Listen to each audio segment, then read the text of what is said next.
Bonjour à tous et bienvenue sur Radio Taïwan International en compagnie d'Antoine Bondaz pour une série d'émissions au micro de RTI en sa compagnie. Antoine Bondaz est chargé de recherche à la Fondation pour la recherche stratégique, la FRS. Il y dirige notamment l'Observatoire du multilatéralisme en Indo-Pacifique au profit du ministère des Armées ainsi que les programmes Corée et Taïwan. Ses recherches portent sur la politique étrangère et de sécurité de la Chine, de Taïwan et des deux Corées et les questions stratégiques en Indo-Pacifique. Dans ce deuxième épisode qui fait suite à la présentation d'Antoine Bondaz, de son travail en tant que chercheur mais aussi de sa relation avec Taïwan, nous entamons ce deuxième épisode avec les raisons de sa venue à Taïwan. Maintenant on va parler un petit peu de ta venue à Taïwan. Pourquoi en ce moment il y avait un contexte particulier pour la venue ou c'était juste une façon de rencontrer justement on parlait des différents contacts, du réseau du chercheur entre guillemets. Il y avait un contexte donc. Moi j'étais venu les 5 premiers jours. Donc, je suis resté 2 semaines et demie, mais les 5 premiers jours, à l'invitation du ministère des Affaires étrangères taïwanais, qui de temps en temps invite des chercheurs étrangers. Donc, il y avait une délégation d'une petite dizaine d'Européens qui étaient invités. La majorité sont repartis 4 jours après. Et moi, évidemment, profitant de l'occasion, il fallait rester à Taïwan.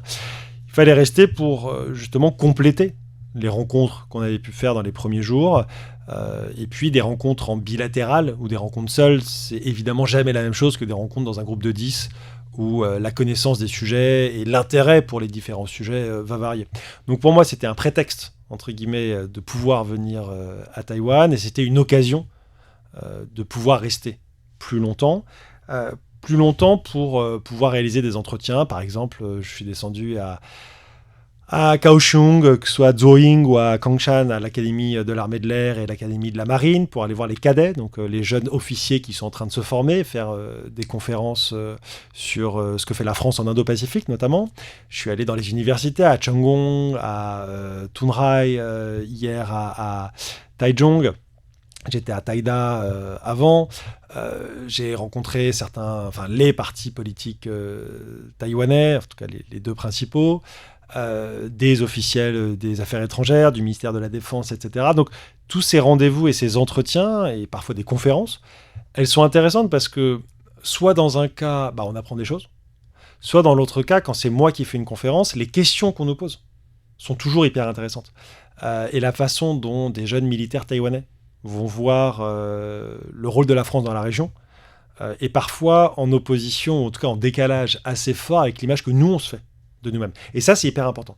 C'est hyper important parce que il faut toujours avoir conscience que, par exemple, quand on met en avant la stratégie Indo-Pacifique de la France, la façon dont nous, on la voit depuis Paris n'est pas du tout la même que la façon dont les Taïwanais, les Coréens, les Chinois, les Indiens la voient. Et j'ai la chance de pouvoir voyager beaucoup dans la région. Et ça, c'est très important, et y compris pour calibrer au mieux la façon dont on va présenter cette stratégie en fonction des publics. On ne la présente pas pareil quand on est à Taïwan que quand on est en Indonésie ou en Inde. On n'insiste pas sur les mêmes sujets. Et pour autant, c'est l'occasion de présenter la diversité de ce que fait notamment la France dans la région. Et quand moi, je prends vraiment beaucoup de temps pour expliquer l'action de la France en matière d'aide au développement, de lutte contre le réchauffement climatique, de promotion de la biodiversité, de lutte contre la criminalité environnementale en Indo-Pacifique, en fait, la plupart des gens qui écoutent sont totalement surpris parce qu'ils ne s'y attendent pas.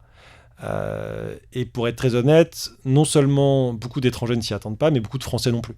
Et ça pose une question de fond sur la façon dont on explique aux Français la politique étrangère et la façon dont on demande aux citoyens français de se saisir de ces questions de politique étrangère, parce qu'au final, la politique étrangère, c'est pas une affaire de diplomates, c'est une affaire des citoyens, c'est la façon dont son pays se comporte à l'étranger et promeut les intérêts des citoyens à l'étranger.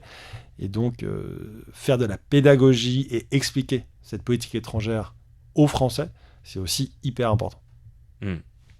Et alors, avant de passer, c'est bien pour la venue et tout, c'est vraiment intéressant de voir justement toutes ces rencontres au final, puisque surtout au niveau militaire, c'est vraiment, je crois, ton domaine de recherche, vraiment la stratégie, outre la géopolitique, mais aussi plus spécifiquement le domaine militaire.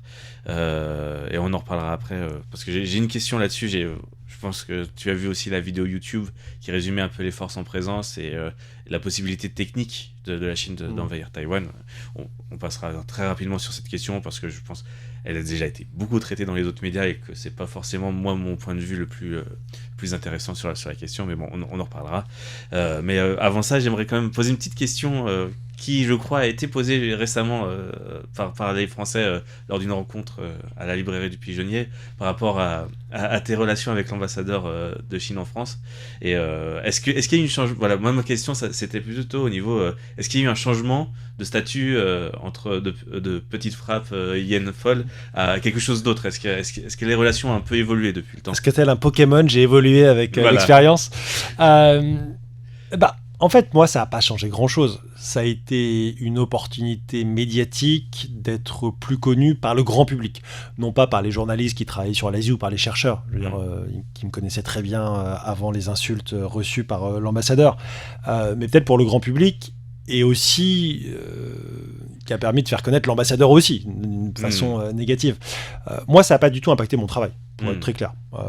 Et je l'ai dit le jour même et les jours mêmes qui ont suivi les insultes, d'autant plus que ces insultes, elles n'ont jamais visé mon travail. Elles auraient visé mes travaux, elles auraient visé la qualité de mes recherches. Ça aurait été sûrement plus difficile à gérer, parce que quand on est chercheur, on se remet en permanence en compte. Il faut être capable de revenir sur ce qu'on a écrit. Est-ce que c'était factuellement correct? Est-ce qu'on ne s'est pas trompé? Est-ce que les analyses qu'on a proposées étaient bonnes? Et moi, ça a toujours été une obsession dans ce que j'écris depuis maintenant quasiment 15 ans, d'écrire des choses qui sont exactes et des choses qui vont bien vieillir. Il y a beaucoup de chercheurs, ils écrivent un truc et puis 3 mois après, des chercheurs, plutôt des chroniqueurs, qui vont écrire quelque chose, 2 mois après ils disent l'inverse et personne ne leur demande des comptes. Et on est dans une société de l'immédiateté, de l'instantanéité, et souvent on ne demande pas des comptes aux gens. On ne leur demande pas une forme de responsabilité. Moi, je considère que ce que j'ai écrit il y a 3 ans, il faut que ce soit encore valide aujourd'hui. Alors, il y a pu avoir des événements nouveaux qui ont changé une situation, mais quelqu'un qui changerait d'avis ou changerait d'analyse tous les 3 mois à la faveur de ce qui se passe n'a tout simplement pas des bonnes analyses. Donc moi, j'ai toujours fait attention à ce que j'écrivais, aux termes que j'utilisais, y compris sur Taïwan. J'ai toujours été extrêmement prudent là-dessus. Par exemple, je n'écris pas dans des textes que Taïwan a des relations diplomatiques. C'est la République de Chine, entre parenthèses, Taïwan. Alors, c'est des détails. Et pour le grand public, ça ne change pas grand-chose. Mais c'est important qu'on ait des chercheurs parce que cette rigueur, c'est ce qui nous protège. Ce qui nous protège notamment des attaques, et moi y compris, des attaques potentielles de l'ambassadeur ou de l'ambassade de Chine. Des attaques qui, encore une fois, étaient totalement contre-productives. Et je le rappelle, qui avait été porté contre moi tout simplement parce que j'avais rappelé que ce n'était pas à une ambassade, que ce soit d'ailleurs de Chine, des États-Unis, d'Allemagne, de Turquie, de Russie, de donner des injonctions aux parlementaires français qui veulent se rendre à l'étranger. Grosso modo, que l'ambassade de Chine critique la visite de parlementaires à Taïwan. Libre à eux. Ils considèrent que c'est inadmissible, ils peuvent le dire. Bon, tant pis pour eux. Mais ce n'est pas à eux de dire si nos parlementaires peuvent ou ne peuvent pas y aller, tout simplement. J'avais souligné ça, le Quai d'Orsay avait fait la même chose, et puis là, évidemment, avec de l'ironie, parce que j'avais été pendant plusieurs jours attaqué par l'ambassade et par les trolls, j'avais tout simplement dit un gros bisou à vous, à l'ambassade, pas à l'ambassadeur, un gros bisou à vous, au compte Twitter de l'ambassade, et à vos trolls qui m'avaient attaqué, et c'est ça qui m'avait valu le petite frappe, et puis ensuite le yen folle, le troll idéologique, le vilain, et la répugnance, ça m'a valu la répugnance de l'ambassade de Chine. Mais justement, ma question c'était plus l'après. Est-ce qu'il y a eu un retour à peut-être des dialogues ou des échanges avec l'ambassade de Chine Non, mais ça c'est pas... Est-ce que c'est juste une guerre de tranchées maintenant? Ou c'est juste... De mon côté, il n'y a aucune guerre de tranchées. Le problème, c'est qu'on a un ambassadeur de Chine en France qui volontairement s'isole. Moi, j'ai jamais été de ceux qui disent qu'il faut restreindre, par exemple, la parole de l'ambassadeur Lou Shaye dans les médias français. Il faut qu'il s'exprime, comme tout le monde, libre à lui. Après, il fait des erreurs de communication, c'est son problème, j'ai envie de dire. Et il faut aussi que quand il est interviewé, il y ait du répondant. C'est ce qui s'est passé sur LCI avec Darius Rochebin, c'est pas toujours le cas. C'est très bien de l'interviewer, mais il faut aussi qu'un journaliste, un intervieweur ou une intervieweuse soit capable, en temps réel, de le contredire lorsque des contre-vérités ou tout simplement des mensonges sont portés à l'antenne ou à la télé. Donc ça c'est important. Et puis, ou comme on disait en l'occurrence, au contraire, le laisser continuer à s'enfoncer dans le délire. Non, mais en tout cas, il faut qu'il y ait une contradiction. Et c'est le principe même du débat dans une démocratie. Le débat doit être contradictoire. Et deuxièmement, donc moi j'ai toujours été favorable à ce qu'ils puissent s'exprimer. Et ceux qui disent qu'il ne faut pas qu'ils soient invités, honnêtement, non, il faut qu'ils soient invités. Deuxièmement, il faut aussi que l'ambassade de Chine puisse rencontrer, pas forcément dans les médias, mais des chercheurs qui ne pensent pas comme les Chinois, et qui peuvent critiquer la politique étrangère de la Chine. Et ça, c'est un défaut de l'ambassade de Chine en France ces dernières années, contrairement aux ambassadeurs précédents, où il y avait des interactions régulières, je dirais pas fréquentes, mais régulières, et c'est comme ça avec toutes les ambassades. Je peux vous assurer que quand je vais à la délégation de la République populaire et démocratique de Corée à Paris, on n'est pas d'accord sur 100% des choses. Et on peut être en désaccord sur de nombreuses choses, et on l'est, ça n'empêche pas les discussions. Et même avec l'ambassade de pays alliés comme les États-Unis ou de pays partenaires comme les Australiens, on peut être en désaccord des fois. Mais c'est justement le travail des diplomates. Le travail des diplomates, c'est pas un travail de relations publiques uniquement en allant rencontrer les gens qui pensent comme eux. C'est de rencontrer l'ensemble de la société civile.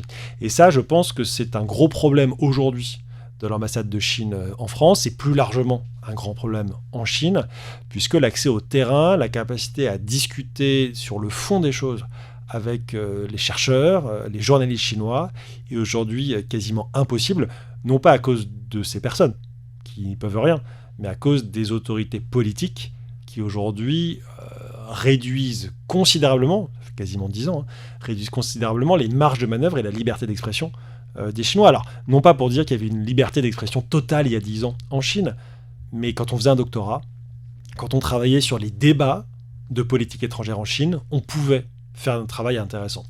Aujourd'hui, c'est quasiment impossible. Et c'est là où, quand on vient à Taïwan, c'est d'autant plus impressionnant qu'on se dit que Taïwan, c'est comme partout, ailleurs, dans les pays démocratiques, on s'engueule. On a des gens qui racontent n'importe quoi des fois, on a des chercheurs qui sont plus ou moins bons, certains qui sont excellents, d'autres qui vont nous contredire sans aucun argument, mais au moins il y a un débat, contradictoire, et ça c'est ce qui fait tout de la vigueur et l'intérêt aujourd'hui de Taïwan, très clairement. Voilà la fin de ce deuxième épisode et de cet entretien où nous sommes revenus un petit peu en cette dernière partie sur les différences en fait avec ces relations avec l'ambassadeur de Chine en France, mais aussi quelle est la différence en fait avec la capacité de travailler avec des hommes politiques taïwanais ou des hommes politiques chinois, et quel est l'intérêt de la démocratie taïwanaise pour un chercheur en France sur la géopolitique. On se retrouve la semaine prochaine pour la suite de cette série. Je vous dis à bientôt. Merci à tous d'écouter Radio Taïwan International. C'était Valentin Floquet. Bonne journée à tous.